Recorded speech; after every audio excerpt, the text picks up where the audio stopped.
हाँ, नापसंदीदा लोग वो हैं जो पेट भर के खाना खाते हैं। आप सल्लल्लाहु अलैहि वसल्लम ने फरमाया, एक मोमिन के लिए चंद लुक़मे ही काफ़ी हैं जो बंदे की कमर को सीधा कर ले और बंदा अल्लाह ताला की इबादत में मशगूल हो जाए। आखिर क्या वजह थी कि अल्लाह ताला ने अपने महबूब सल्लल्लाहु अलैहि वसल्लम को ज़मीन व आसमान के ख़जानों का मालिक बनाया, लेकिन इसके बावजूद आपकी माशी तंगी का हाल ये था कि 3-3 दिन इस हाल में गुजर जाते थे कि आपके पेट मुबारक में रोटी का एक लुकमा भी नहीं जाया करता था। पूरा पूरा महीना आपके घर में इस तरह गुजरता था कि चूल्हा नहीं जलता था। ये भूख और प्यास की फजीलत की दलील है। आप सल्लल्लाहु अलैहि वसल्लम ने अपने लिए इसी तर्ज ज़िंदगी को पसंद फरमाया था।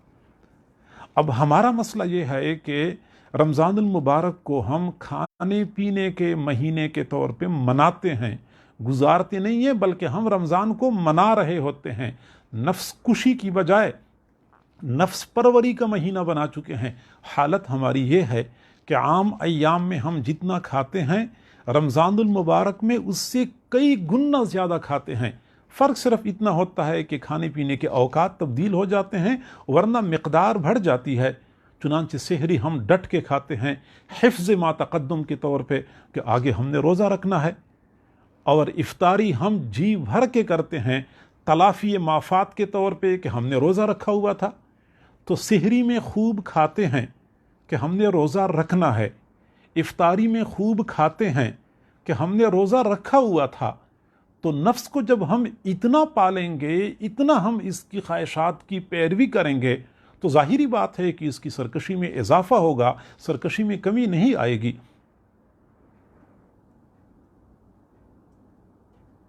खाने पीने में कमी करना ये असल रमज़ानुल मुबारक का फ़लसफ़ा है। हमारा हाल ये है कि हम सेहरी में इतना खा लेते हैं कि ज़ोहर तक तो हमें खट्टी डिखारें आती हैं। ज़ोहर के बाद थोड़ी सी तबीयत बहाल होती है कि फिर आगे इफ्तारी की तैयारी शुरू हो जाती है।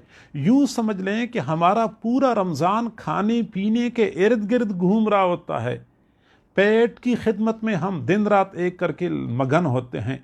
सेहरी के लिए मंसूबे बनाए जाते हैं कि सेहरी में हम क्या बनाएंगे और क्या मामूल रखेंगे, और फिर इफ्तारी के लिए बाकायदा रोज़ाना के मंसूबे बनाए जाते हैं कि आज हमने इफ्तारी में क्या खाना है, क्या इंतज़ाम करना है। 8-10 किस्म के खाने जब तक इफ्तारी की दस्तरखान पे ना हो उस वक़्त तक हमें चैन नहीं आता। हम यूँ समझते हैं जैसे कि हमने इफ्तारी की नहीं है। एक साथी ने कहा जब तक पकौड़े समोसे न खाएं तो हमें मगरिब की नमाज में जी नहीं लगता।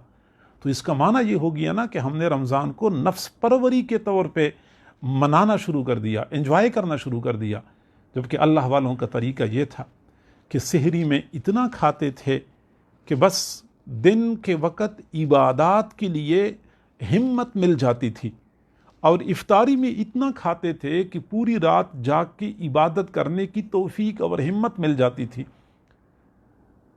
और हमारे रोज़ों में एक बहुत बड़ी कमज़ोरी ये भी आई हुई है कि रातों को हम जागते हैं या तो फेसबुक और व्हाट्सएप के में मसरूफ़ होकर, या फिर हम गप्पे लगा रहे होते हैं, और फिर दिन को हम सो जाते हैं।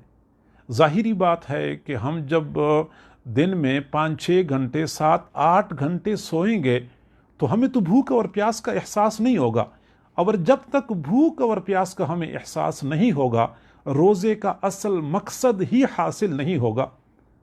चुनांचे प्यास से बचने के लिए हम कमरों के टेम्परेचर इतने ठंडे रखते हैं, कम रखते हैं, हमें प्यास महसूस ना हो।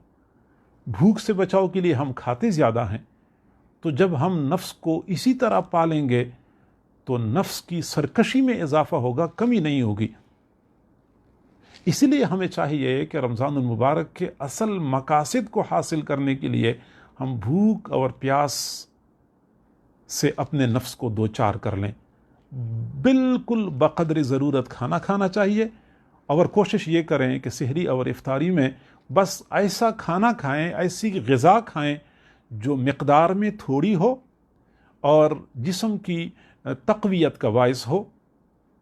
जिस्म की तक़वियत का बाइस हो। चंद खजूरें बंदा खा ले, बादाम खा ले, देसी अंडा एक आध खा ले।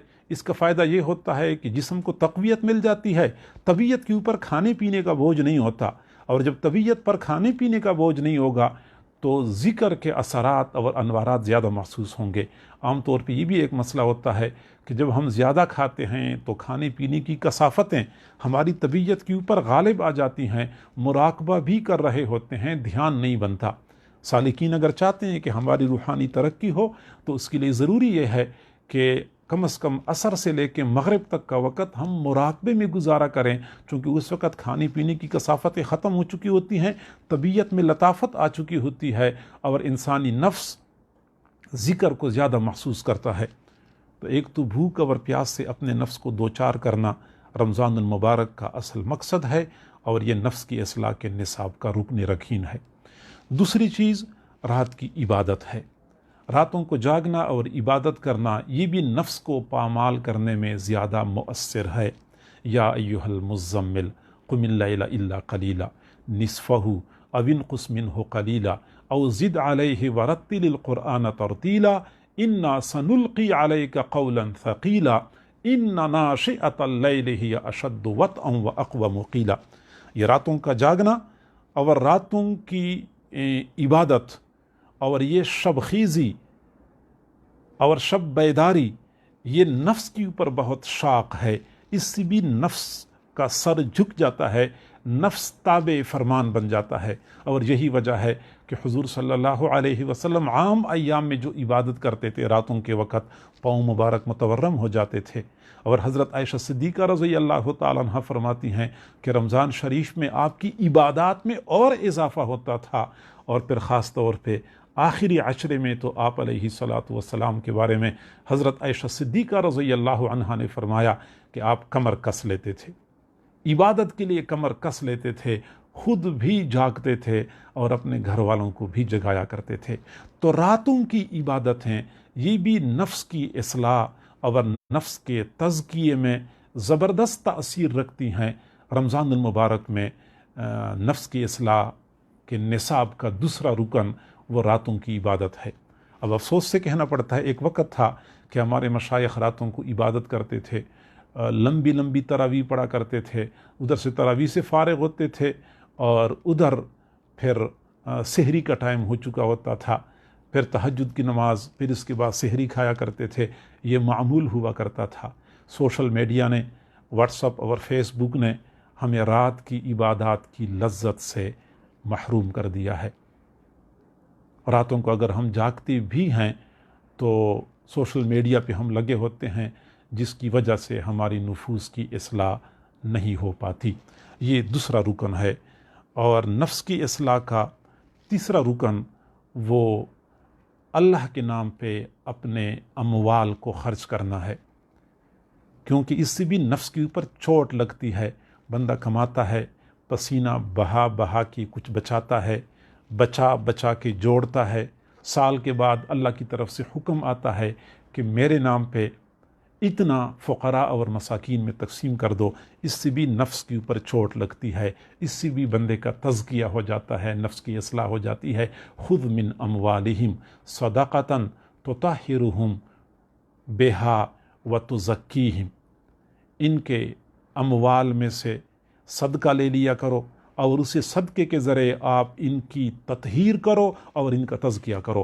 حضور صلی اللہ علیہ وسلم کو اللہ رب العزت نے فرمایا کہ اپنے ساتھیوں کے اموال میں سے صدقہ لے لیا کرو، اس کا فائدہ کیا ہوگا، وَتُزَكِّيهِمْ، اس کے ذریعے ان کا تزکیہ ہو جائے گا، نفس کی اصلاح ہو جائے گی۔ رمضان المبارک میں ہم زکوٰۃ اور صدقات اور پھر خاص طور پہ صدقہ فطر ہم ادا کرتے ہیں، اس کے ذریعے پھر ہماری نفوس کا تزکیہ ہو جاتا ہے۔ اور یہی وجہ ہے کہ حضور صلی اللہ علیہ وسلم عام ایام میں بھی بڑے سخی ہوا کرتے تھے۔